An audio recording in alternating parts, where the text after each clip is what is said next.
En esta radioemisora presentamos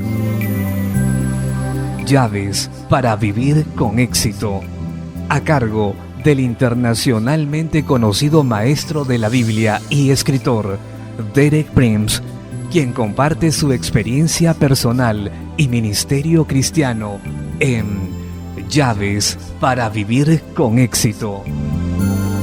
Bienvenidos.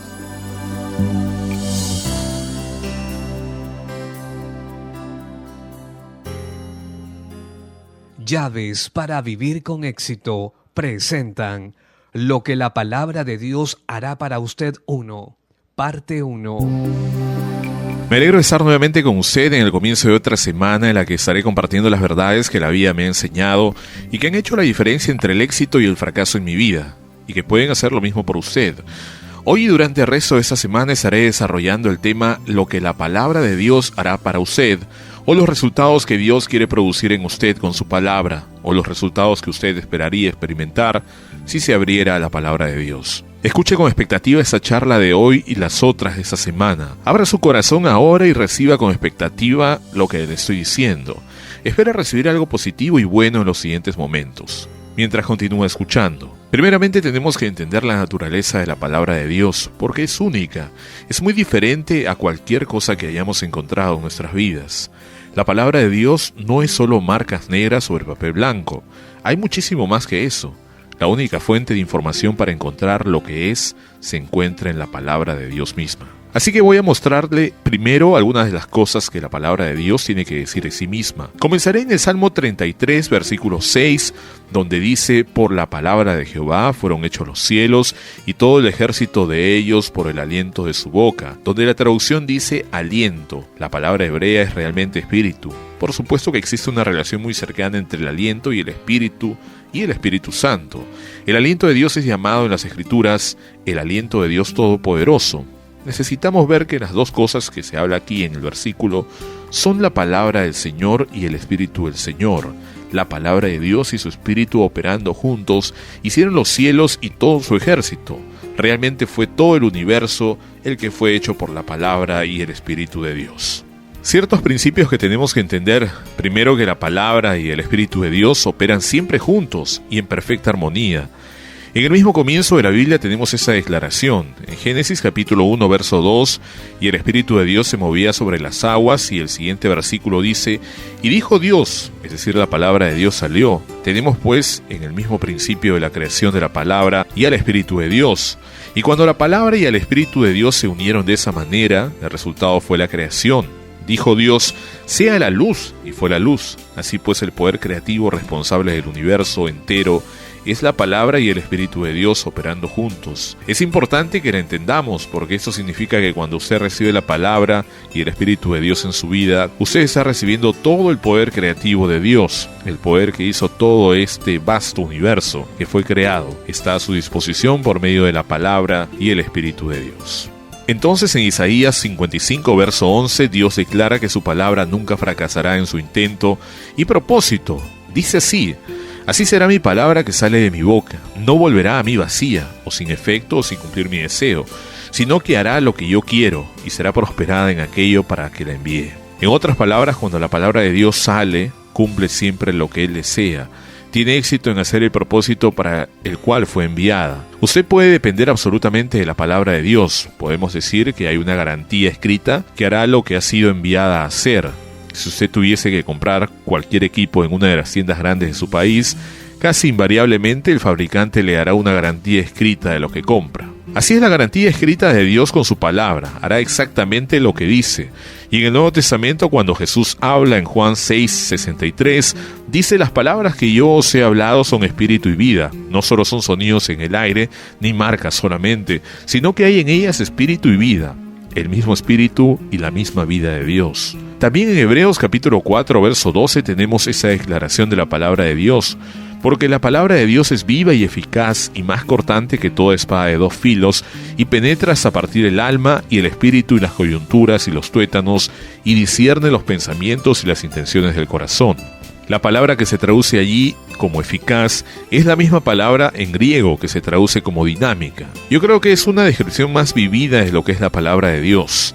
Es viva, es dinámica, es penetrante, corta hasta alcanzar todas las áreas de la personalidad humana, la mente, el espíritu, hasta el alma y el cuerpo físico, y donde quiere que penetre lleva la garantía escrita que le hará bien, que cumplirá en su vida el propósito que Dios la envió. Ahora voy a darle vuelta a la moneda. No se trata únicamente de darle vuelta a la palabra de Dios o de lo que hará usted. Eso está garantizado y no varía así como Dios es invariable. Pero los resultados que la palabra de Dios quiere producir en usted y en mí depende de la manera en que respondamos. Por eso voy a explicar brevemente la manera de responder a la palabra de Dios. Para poder recibir sus beneficios y sus bendiciones, en 1 de Tesalonicenses capítulo 2, verso 13, Pablo escribe estas palabras a los cristianos de Tesalónica, por lo cual también nosotros, sin cesar, damos gracias a Dios de que cuando recibisteis la palabra de Dios que oísteis de nosotros, la recibisteis no como palabra de hombres, sino según es en verdad la palabra de Dios, la cual actúa en vosotros los creyentes. Veamos dos requisitos que hay aquí cuando la palabra de Dios viene a nosotros.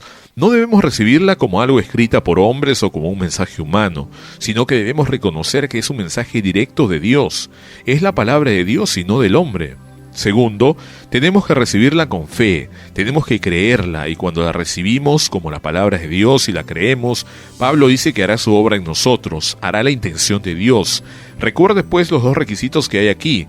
Tiene que recibirla como la palabra de Dios, no solo como un mensaje del hombre, y tiene que aceptarla con fe. Entonces hará en usted lo que Dios quiere. Sin embargo, está también la necesidad de los requisitos morales en nuestras vidas si queremos recibir el beneficio completo de la palabra de Dios. En Santiago capítulo 1, verso 21, el apóstol dice esto: por lo cual, desechando toda inmundicia y abundancia de malicia, recibid con mansedumbre la palabra implantada, la cual puede salvar vuestras almas.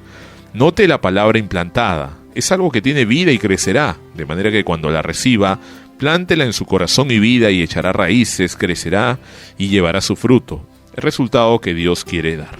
También hay dos requisitos aquí. Primero, está uno que es negativo, tenemos que hacer a un lado todo lo que es inmundo y malicioso. Tiene que haber una limpieza en nuestras vidas. No sirve de nada esperar que la palabra de Dios haga lo que promete si nos aferramos al pecado, a la rebelión y a otras cosas malas. Segundo, tenemos que recibir la palabra con mansedumbre o humildad.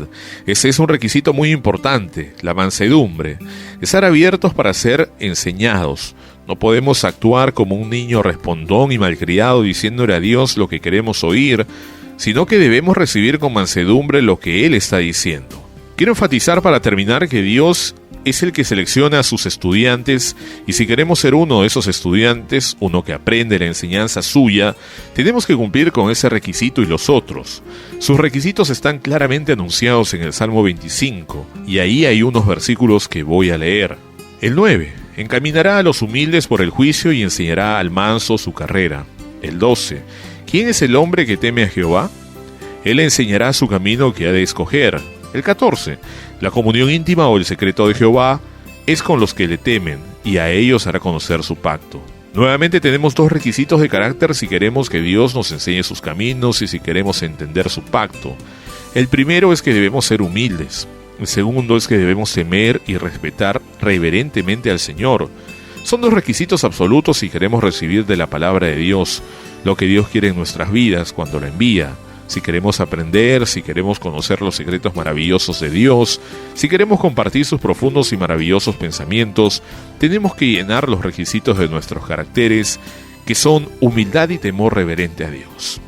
Hay muchas personas que están en seminarios y conferencias bíblicas que se llenan de mucho conocimiento, tal vez salgan con título, pero Dios quizás no los haya aceptado como estudiantes suyos, porque no llenan sus requisitos de carácter que Él quiere. El de ser humildes y el de tener temor y respeto reverente de Dios. Voy a continuar hablando de este tema toda esta semana y la siguiente también, pero desde el comienzo de esta serie quiero retarle a usted. Quiero hacerle la siguiente pregunta. ¿Decidirá usted ahora mismo adoptar la actitud requerida hacia la palabra de Dios? ¿Será usted humilde y reverente cuando se acerque a Dios y a su palabra? Bueno, nuestro tiempo de hoy terminó. Regresaré mañana a la misma hora para hablar de los resultados específicos que Dios cumplirá en usted y tiene que ver con la fe. ¿De qué manera viene la fe?